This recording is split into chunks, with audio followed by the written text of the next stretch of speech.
selalu elegan dan tidak marah-marah. Iya, tidak marah. Jenny Blackpink.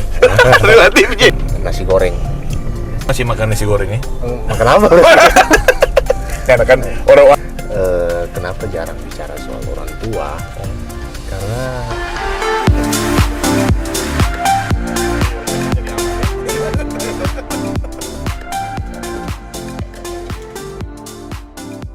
Bung Rio kan sebagai ketua DPD Ganjar Mahfud Sulut, tim pemenangan daerah Ganjar Mahfud Sulut. betul. Kira-kira menurut pendapat Bung Rio, kans menang Ganjar Mahfud Sulut itu sudah sejauh mana kira-kira dia punya perolehan suaranya, presentasinya? Iya. Mungkin kita butuh pendapat dari Bung Rio ini, karena memang di Sulut ini kan lagi rame, ini 3 capres lagi bersaing. Ya sehat lah di Sulut, tidak ada lah gimmick-gimmick yang negatif atau sentimen negatif yang terlalu kuat. Kira-kira bagaimana pendapat Bung Rio?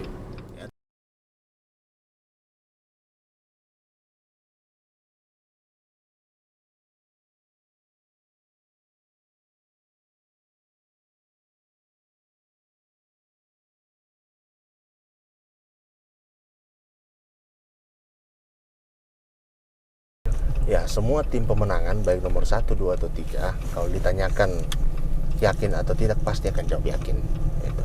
Tapi tentunya orang di tim pemenangan daerah Ganjar Mahfud untuk Sulawesi Utara kemarin menargetkan kemenangan sebesar 65%, jadi sekitar 1 juta lebih suara.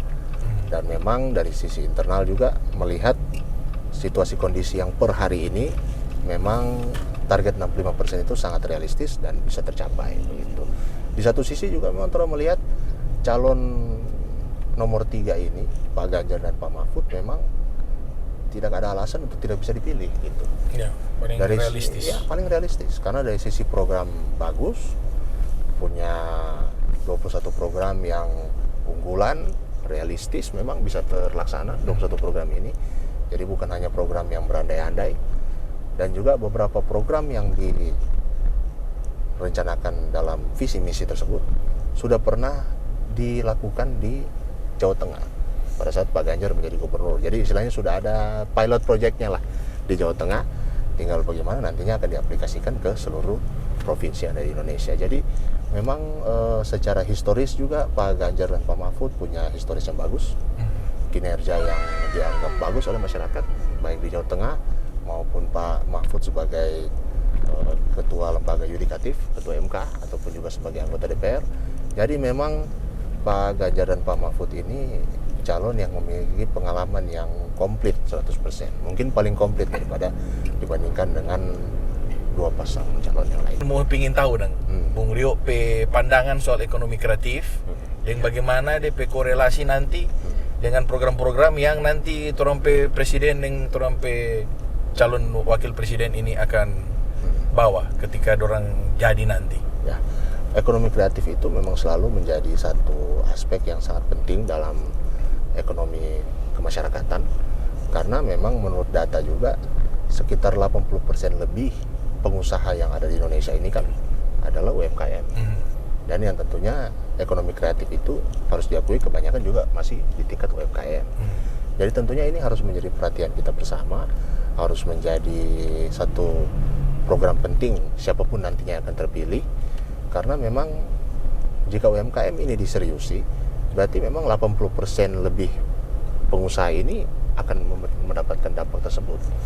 Dan memang harus diakui juga selama COVID-19 pada saat ekonomi menurun, yang menjadi penyelamat kita juga adalah UMKM. Yang akhirnya tetap memastikan bahwa ekonomi tetap berjalan, perputaran uang itu tetap ada, itu di UMKM. Dan memang jadi UMKM ini bukan hanya sebagai pelaku, tapi sempat menjadi penyelamat bagi ekonomi kita juga. Nah, Pak Ganjar dan Pak Mahfud sangat menseriusi hal tersebut.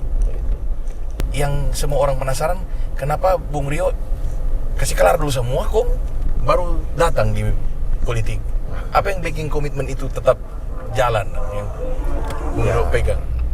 Di satu sisi kan harus diakui pekerjaan sebagai politisi itu kan tetap adalah melayani masyarakat, melayani masyarakat banyak begitu. Tapi kasarnya bagaimana kita mau melayani masyarakat kalau misalnya kita sendiri belum siap, kan begitu.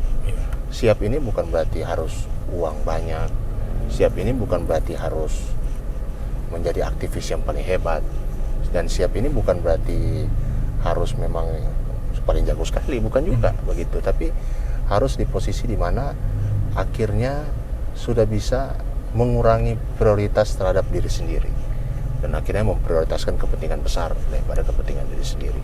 Jadi memang masuk ke dalam dunia politik ini ya harus ada prosesnya begitu. Kalau misalnya seseorang akhirnya merasa siap pada saat umur 22 tahun, ya silakan saja begitu. Tapi kalau misalnya nanti siap di usia 29 tahun atau misalnya bukan soal umur sebenarnya. bukan soal umur juga begitu. Bung Rio biasa di media sosial adalah komen netizen tuh. Misalnya kalau orang sebut ada misalnya sentimen negatif. Kira-kira pertanyaan nak lala kan tuh yang nak capek kan mau tanggapi itu komen-komen netizen yang mungkin ada yang negatif. Karena selama ini orang selalu bilang kenapa Ketua Rio nak pernah klarifikasi. Iyo, banyak orang yang itu diserang di media di komen-komen, no? Bahkan orang yang kenal Ketua Rio lebih dekat, orang tahu bagaimana yang dorang ceritakan itu sebenarnya jomplang. Soalnya gua ada tuh di sebelah aja gua hapus komen gua. Ya kalau Ketua Rio nyana hapus kok. Oh ya makanya orang apa yang Apa yang menjadi pola pikir Bung Rio terhadap ini ini barang-barang ini yang orang-orang lihat orang-orang komentari itu tidak sejalan dengan sebenarnya. Bagaimana itu kalau dari Bung Rio? Ya kan begini saja kan. Anda kan pernah jadi staf khusus. Iya. Ya misalnya staf khusus. Bung Rizal pernah aktif di satu organisasi lah misalnya. Nah dalam artian sebenarnya kan ada titik kesamaan di situ, yaitu mau mengambil suatu posisi. Begitu. Kalau orang Bung Rio pengacara, kalau ada hate speech, langsung lapor di polisi. Apalagi dulu kan pernah jadi pengacara Pemda Bogor. Jadi kalau ada dan bupati kalau ada yang hate speech, laporkan di polisi. Tapi Bung Rio tahan banting. Iya itu yang terlalu. Intinya ada negatif loh, langsung. Enggak, intinya adalah begini. Berani mengambil sebuah posisi, berani memunculkan diri, itu berarti juga harus siap. Ada kemungkinan ada yang suka, ada yang tidak suka, begitu. Soal di like dan dislike ini. Ya itu saja begitu. Karena contoh saja pemerintah yang tingkat kepuasannya 80% itu kan dianggap bagus. Tapi ada juga 20% yang tidak suka. Begitu. Jadi sama saja dengan kehidupan kita. Ya ada yang suka, ada yang tidak suka, begitu. Jadi berpegang saja di mana ya tolong menjalani kehidupan ini atau apalagi sebagai caleg nantinya.